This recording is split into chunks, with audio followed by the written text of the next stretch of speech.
impulse, but plans his crimes in a very meticulous fashion. He doesn't have anything personal against the victims.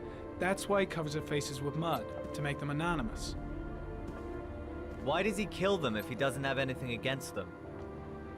For him, they're more of an image, a symbol. That's probably why he gives them an origami figure and an orchid as gifts to apologize for what he's done to them. Very interesting. And where does all that get us? The best way of tracking a predator is to be familiar with his behavior. That may be true in novels, but there's a child's life at stake here. Continue, Jayden. One detail attracted my attention. The interval between the time when a victim disappears and the time when the body is found ranges from 3 to 5 days. But the rainfall is always at 6 inches, give or take 10%. What on earth does that mean? All the victims were drowned in rainwater. The killer kills only in the fall when there is plenty of rain. It could be that he puts them in some sort of well or tank that is open to the skies and that fills up with rainwater.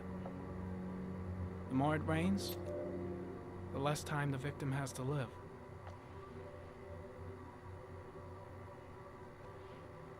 Then I studied the geographical distribution of the murders. Generally, a killer commits his first murder near to where he lives, so he has a safe place to flee to if any complications arise. The more confident he becomes, the further he roams from his base. By analyzing the locations where the victims disappeared, I was able to isolate a zone where the killer might live. And what size is this, zone? For the moment, about 10 square miles. Oh, great. There must be 10,000 people live in that sort of area. You gonna question them one by one? The more clues we get, the more we can reduce the zone. We can then cross-check it with our list of suspects and identify the killer. So what's next? There are 2 suspects whose psychological profile might fit and can be connected to the comfort zone. I'd like to question them.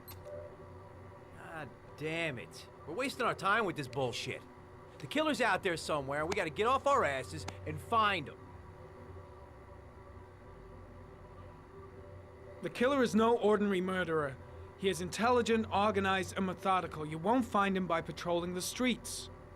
Tell me, Agent Jayden, did you get your vast experience on the job, or did you just fucking read about it in some school book?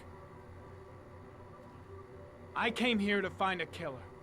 And that is exactly what I'm gonna do. With or without your help. Fucking asshole! That's enough! You said it took 6 inches of rainfall before the victim died. How much time do we have left? If the weather forecasts are right, less than 72 hours.